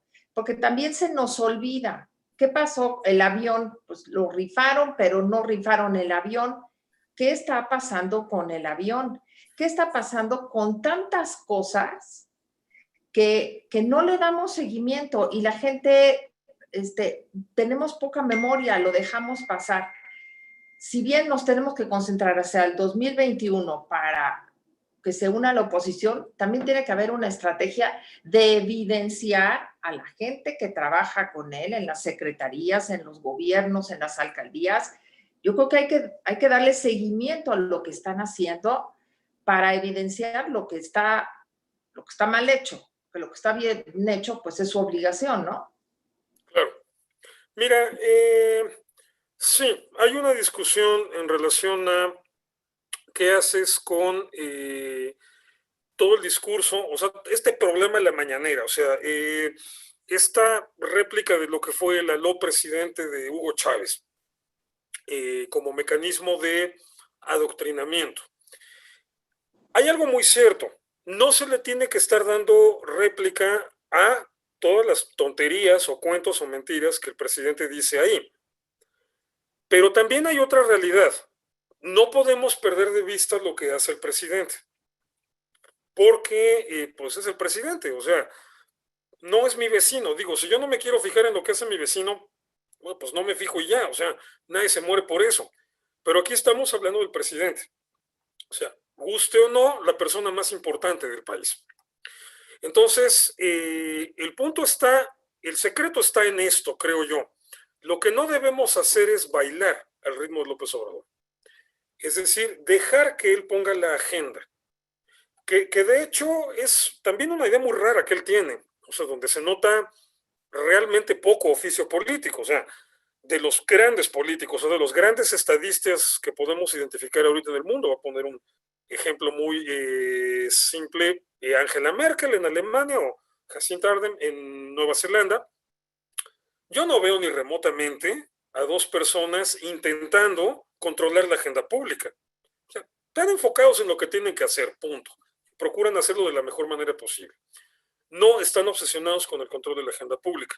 López Obrador tiene una idea muy rara de eso, ¿no? O sea, por ejemplo, cuando empezaba la cuestión de la pandemia y se estaba llegando al primer panorama de encierro, aquellas épocas en las que mi primo lejano decía, es solo un mes, es hasta el 19 de abril, ¿no? Era la primera fecha que pusieron como límite. Miren, lo estamos hablando ya en diciembre, a punto de llegar al día de la revolución. En ese momento, López Obrador dijo que claro que no iba a dejar de dar las mañaneras, porque ¿cómo iba a dejar de hablar, no? O sea, ese hueco que iba a dejar lo iban a aprovechar los conservadores literalmente para quitarme el gobierno. O sea, qué idea tan rara. Digo, Churchill se aventó todos los discursos durante la Segunda Guerra Mundial desde un búnker y sin internet. Entonces, bueno, digo, no entiendo cómo es posible que el señor no entienda que ahorita existen cualquier cantidad de recursos de comunicación. Pero bueno, entonces, en su idea, esta idea que es populista no es una copia de Hugo Chávez, en realidad es nada más un paradigma del populismo. Esta necesidad de controlar la agenda pública y de hacerlo por medio de este espectáculo, este circo matutino. Entonces, lo que no tenemos que hacer es caer en el error de ponernos a hablar de lo que él habla. O sea, por ejemplo, bueno, de la rifa, ya podemos hablar de la rifa, que ya podemos estarla embarrando, qué farsa, qué engaño, qué trampa, corrupción. O sea, ahora sí podemos hacer eso. En el momento no tenía absolutamente ningún sentido estarle dando vuelo con el tema de la rifa, porque evidentemente lo utilizaba para desviar la atención de los grandes problemas del país. Y en eso nosotros tenemos que seguir insistiendo. Es decir, tenemos que hablar de lo que está haciendo el presidente, porque es el presidente. O sea, y eso sería igual aunque tuviéramos al mejor presidente del mundo. Bueno, ahorita que Jacinta Ardern, allí en Nueva Zelanda,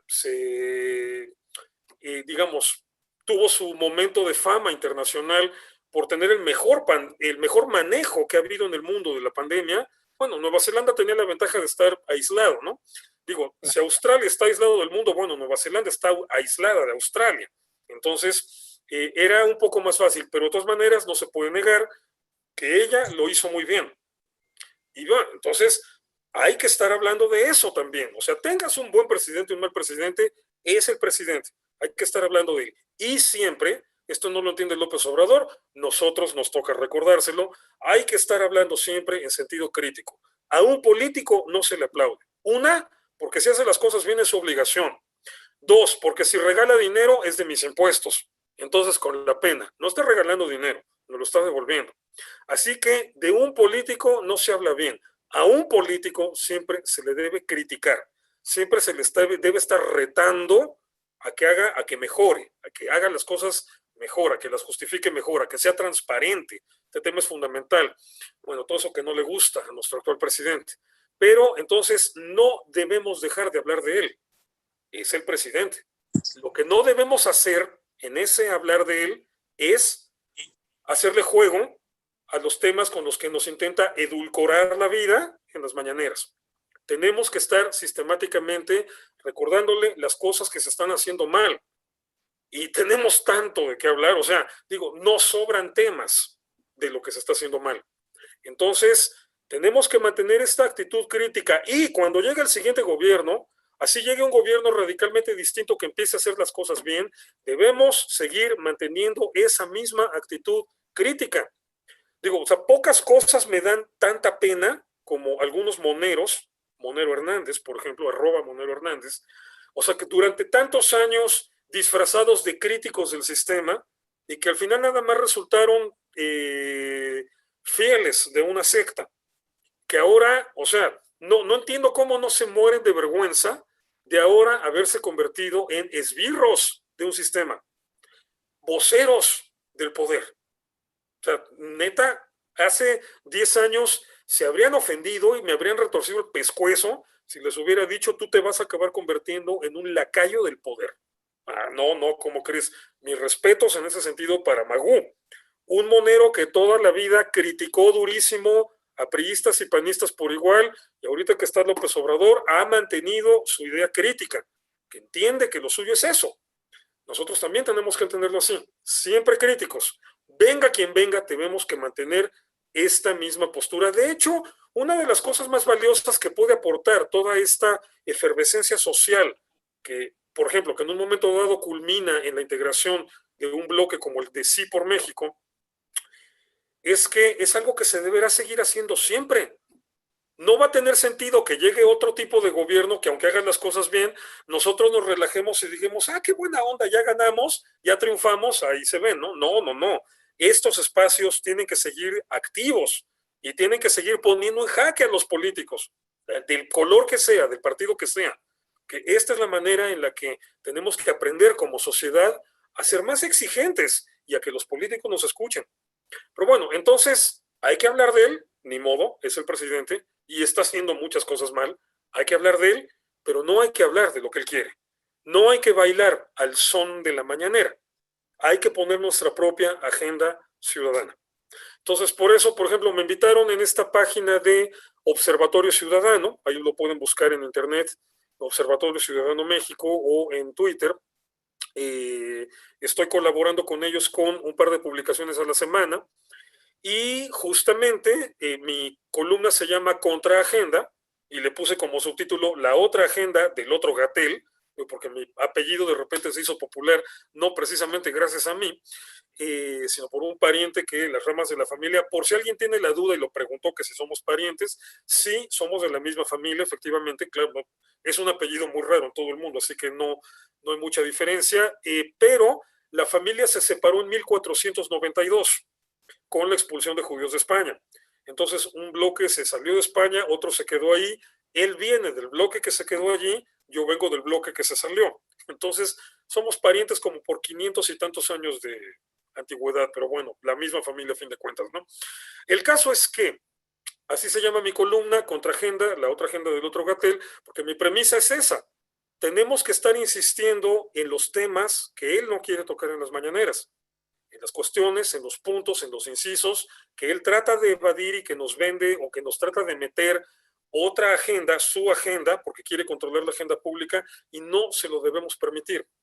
La agenda pública la tenemos que poner nosotros, la sociedad civil, para que él mismo, el presidente, se vea obligado a respondernos, que no tiene nada de raro. O sea, eso es lo que deben hacer, quiero pensar, es lo que hacen todos los presidentes en el resto del mundo. Bueno, entonces nosotros también tenemos ahí que meterle presión para que él también lo haga. Gracias, Irving. Ha sido muy interesante tu presentación, muy profunda. Y yo te quería decir, primero que nada, gracias por acompañarnos. Segunda, retomando un poquito de algo que dijo Guadalupe y Francisco. Siento que aquel que no vive para servir, no sirve para vivir. Eso en cualquier trinchera de la vida. No importa si es política o es tu vida diaria. Creo que siempre debemos servir. Y basándome en eso, tú dijiste también que no nos que critiquemos al presidente y demás. Yo también creo, más que al presidente, sus ideas, ¿no? Porque criticar al presidente no es el tema. Y creo que es el presidente con mayor acaparamiento mediático que ha habido en la historia. Y creo que de cualquier parte del mundo. Porque todo el día está en los medios. ¿Cómo puedes hacer para bajar eso y subir esta agenda ciudadana que todos tenemos, propositiva, constructiva? Digo, yo soy crítica, pero propositiva normalmente, y constructiva. ¿Cómo hacemos para lograr eso? Y justo en este ambiente de Sí por México, que es una suma de voluntades y de ánimos por un país que sí todos queremos. Claro, bueno, sí, gracias por la apreciación que hiciste, muy buena, porque sí, efectivamente, obviamente cuando hablo de hablar del presidente, pues sí, no me refiero a que no se sabe vestir, ¿no? Digo, es cierto, no se sabe vestir, pero bueno, eso es completamente secundario, o sea, si no se supiera vestir, pero hiciera las cosas bien, bueno, no me importaría que fuera un fachoso. O sea, de lo que se trata no es de hablar de que no volé los zapatos, sino de las ideas, y todavía peor, de las acciones, ¿no? Gracias por esa apreciación, porque sí es importante, claro, o sea, pero creo que todos lo estamos entendiendo, ¿no? La crítica no es al individuo, no nada más es al individuo en un momento dado, sino más bien a todo lo que representa como presidente, o sea, no como Andrés Manuel, sino como presidente, que últimamente es lo que nos está afectando. Ahora, híjole, ¿cómo le hacemos para poder competir con ese bombardeo mediático que él maneja? Bueno, una cosa, tenemos internet. Gracias a Dios tenemos internet. O sea, esto hace 100 años habría sido una rifa, ¿no? Hay tener que tener nuestra imprenta clandestina, nuestra distribución de panfletos clandestinos, y bueno, en el momento que nos agarrara la policía, no, bueno, pues ya valió. No, ahorita tenemos la ventaja de que estamos en una época en donde la información se maneja de manera caótica, que eso no necesariamente es bueno, pero tiene la ventaja de que entonces ya no puede haber un control absoluto por parte del gobierno. Entonces, tenemos que seguir aprovechando este tipo de espacios. Tenemos que construir y reforzar mucho este tipo de espacios. Claro, aquí el impacto es limitado. O sea, bueno, lo que nos decía Paco hace rato, ¿no? Que tenemos a 100,000, bueno, tendríamos que tener a 10 millones, ¿no? O sea, nos faltan 100 por cabeza todavía, ¿no?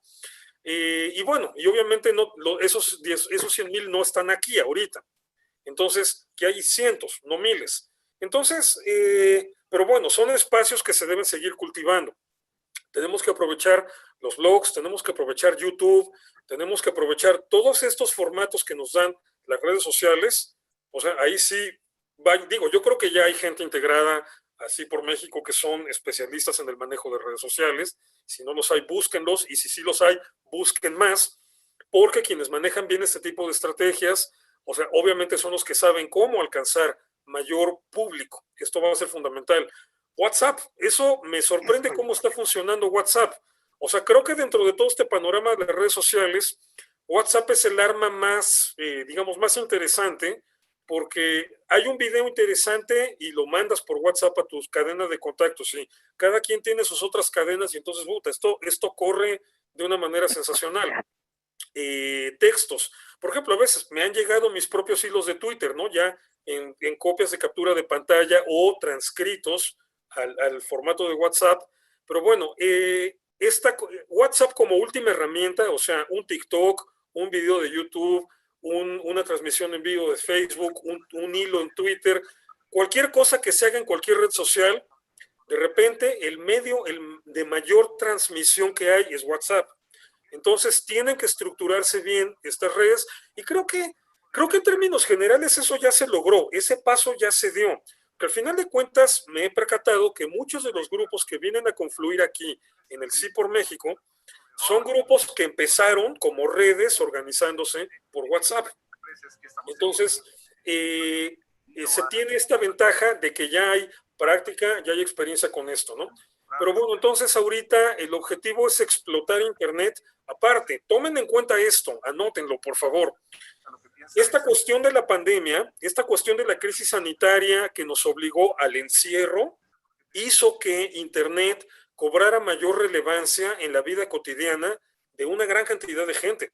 O sea, gente que estábamos acostumbrados a salir y hacer un trabajo, de repente lo estamos haciendo todo en línea. O sea, nos virtualizamos, nos deshumanizamos un poco en ese proceso, ni modo, sí, no fue agradable, pero eso ahorita hace que las redes sociales tengan más peso, que el trabajo en Internet tenga más importancia. Entonces hay que seguirlo explotando, o sea, hay que seguirlo aprovechando.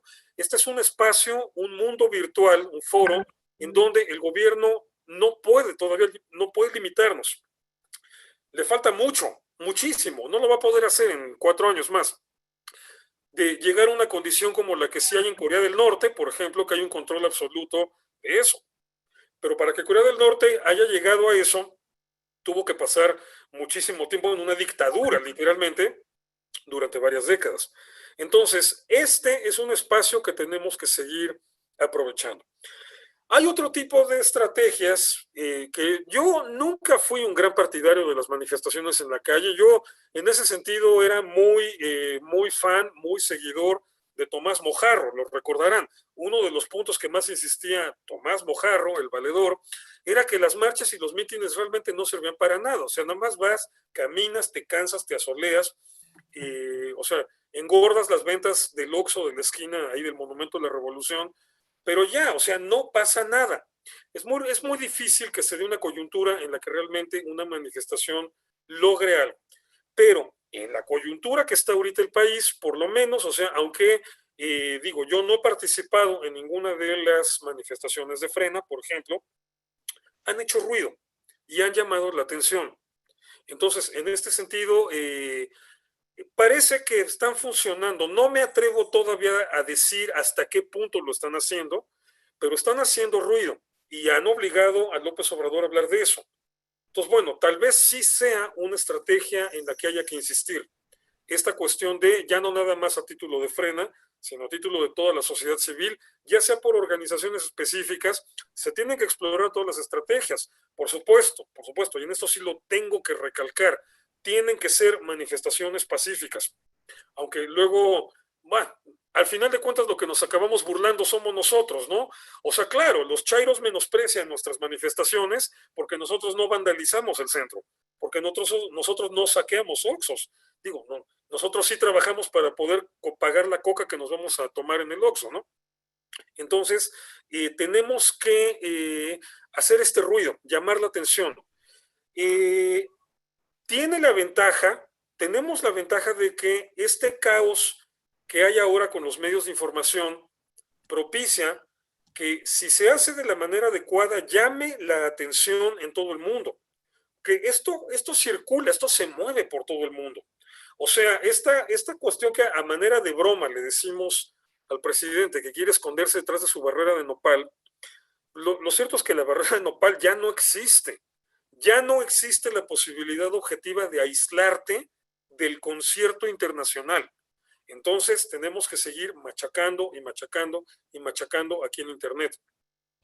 Por supuesto, tenemos que montarnos. Ahí sí es de mal gusto cuando un partido político se monta en un tema específico, por ejemplo, los 43 de Ayotzinapa o la explosión en Tlahuelilpan. O sea, cuando un partido político trata de sacar raja política, le llaman, a partir de ese tipo de problemas, es de pésimo gusto.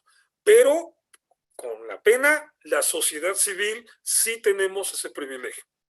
Justamente porque la sociedad civil somos la verdadera nación, o sea, el país somos nosotros, la gente. Entonces, la sociedad civil sí tiene todo el derecho legítimo de montarse en lo que sea para sacar raja política, es decir, para buscar beneficios para la sociedad civil. Entonces, por ejemplo, este tema ahorita, este tema candente, controversial, que si estos 14 estados del norte se salen del pacto fiscal o no, que si el Nortexit, toda esta controversia que se ha armado sobre eso, hay que treparnos, hay que estar opinando ahí de ello en redes sociales, en reuniones de Zoom, mandando por WhatsApp, o sea, haciendo todo el ruido posible con ese tema, o sea, aprovechar el ruido que ya hay ahí para dejar grabada nuestra voz. Por ejemplo, también en la catástrofe que está haciendo la cuestión sanitaria, sí, es de muy mal gusto que un partido político intente sacar provecho personal, provecho propio, provecho particular, a partir de una catástrofe sanitaria. Pero la sociedad civil no es de mal gusto que lo haga, al contrario. La sociedad civil es la que más debe encargarse de encontrar la manera, qué redundante, la que más debe encontrar la manera de sacar provecho para sí misma, porque es la sociedad civil, es la gente. Entonces, con todos estos temas de la pandemia, hay que estar ahí, perdón la expresión, jode y jode y jode y jode. Porque es la manera en la que ya el tema, ya por sí solo, está haciendo ruido. Hay que meter nuestro ruido en esos puntos, en esos momentos, ¿no? Y bueno, obviamente, en todo momento estar buscando esta coordinación. Las elecciones en Pachuca y en Coahuila creo que fueron un buen primer paso, funcionó, se logró algo que creo que nadie nos esperábamos que se diera tan contundentemente, ¿no? O sea, que Morena verdaderamente se viera abrumado. Yo, abrumado, la palabra en español no me termina de convencer. En inglés hay una palabra que es la de overwhelm, que es como un poco más explícita para hablar de esta abrumado en el sentido de que te desbordó completamente el asunto, ¿no? Entonces, fue un buen paso, un buen inicio. Creo que se puede replicar, o sea, creo que indica que algo se está haciendo bien. Y bueno, por las características de esta época de cierre y pandemia, lo hemos estado haciendo por internet. Entonces, creo que aquí va a estar mucho del esfuerzo, donde se tiene que enfocar el esfuerzo para hacernos oír. Hoy por hoy es la época en la que más fácilmente la sociedad civil puede hacerse oír por este gran foro que es Internet, que son las redes sociales. Entonces, esta situación vino a recrudecerse con el encierro provocado por la pandemia, hay que aprovecharlo. Y bueno, en todo momento que nos podamos trepar a cualquiera de los temas coyunturales graves del país, hay que hacerlo. Los que no somos partido político, los que somos simple y sencillamente la gente, los que somos México, sí tenemos todo el derecho de montarnos a buscar sacar beneficios para la sociedad civil, para la gente. Y nunca, por el amor de Dios, espérame, nada más remato con esto, nunca olvidar que básicamente lo hacemos por la gente más vulnerable. Digo, lo hacemos por nosotros no tiene gran chiste. Tiene que ser por la gente más vulnerable. Hacer lo que López Obrador no tuvo las agallas de hacer. Lo que tanto prometió y que al final de cuentas no está haciendo. Muchísimas gracias, Irving. En verdad, muy, muy enriquecedora tu conferencia. Ya grabé todos los comentarios, te los voy a hacer llegar también screenshots de mi celular porque nos llegaron muchísimos mensajes también felicitándote, lo hemos disfrutado muchísimo y solo decirle a las personas que en Sí por México, todas estas inquietudes que tienen sobre que tenemos que llegar todos juntos, que si es un partido político, todo eso, si ustedes gustan, me pueden escribir a este teléfono y los invitamos no solo a las presentaciones de Sí por México para que conozcan. Irving hizo una excelente exposición de quiénes somos. Un movimiento totalmente plural que no persigue una causa particular, como lo decía muy bien Irving, el aborto o temas que hoy pudieran dividirnos. Nosotros hoy vamos por la lucha de la libertad, la legalidad, la democracia y el Estado de Derecho, que son temas, y hay 6 temas en la agenda común, que son temas que hoy nos unifican. México tiene una gran pluralidad y necesitamos nosotros, para estar unidos, aceptarnos con una gran generosidad en esa gran pluralidad. Pues, Irving, en verdad, es un placer, mi querido amigo, como siempre, te disfrutamos muchísimo y te agradecemos el que estés aquí con nosotros. Es la tercera vez que estás con nosotros y bueno, nunca es suficiente, en verdad. Bueno. Gracias, Denise. No, al contrario, un gustote para mí, un placer, un privilegio la invitación. Y bueno, cuando gustes, ya sabes, nos organizamos y le seguimos.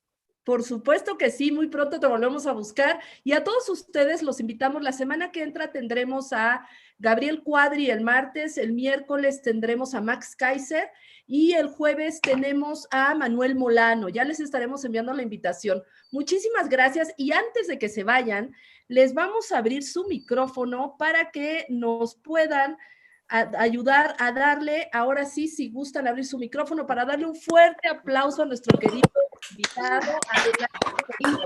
Bravo. Gracias. Padrísimo, Irving. Brillante. Gracias. Bravo. Gracias. Debemos de decir que es Gatell el bueno. Gracias. Gracias. Gracias, Irving. Gracias. Bravísimo. Gracias. Un pregón todo. Muchas gracias. Felicidades, Sonora, Irving. Felicidades. Un abrazo a todos. Un placer. Gracias, buenas noches. Gracias, Irving. Muchísimas gracias. Gracias, Gracias, hasta luego. Extraordinario. Chao, chao. Todos tienen el pariente incómodo. Gracias a todos. Muchas gracias. Un aplauso para Denise también. Gracias, hasta luego. Todos somos un equipo, para Francisco, para Calle, Guadalupe, también muy grande aquí atrás. Muchas gracias. Gracias, Denise. Gracias, Denise. Para Isaac. Bravo por los que hacen esto posible. Gracias de veras. Gracias. Hay que jalar a más gente, cada quien jalemos más gente. Por favor, Sarita es muy amiga de Irving y gracias a Sarita conocimos a Irving. Gracias. De hecho. Vientos. De aquí para el 21, a ganar. Sí, No hay de otra. Un beso. Ay. Si quieren Una bolsa de dinero para todos. Eso. Una tanda, ¿no? Por lo menos. Si quieren ser parte de Sí por México en sus estados, pueden escribirnos para que empecemos a trabajar todos juntos. Sarita, te necesitamos. Sí, yo voy, ya sabes, yo jalo. Ay. Gracias a todos. Gracias, Irving. Gracias a todos. Buenas noches. Buenas noches. Gracias a ustedes.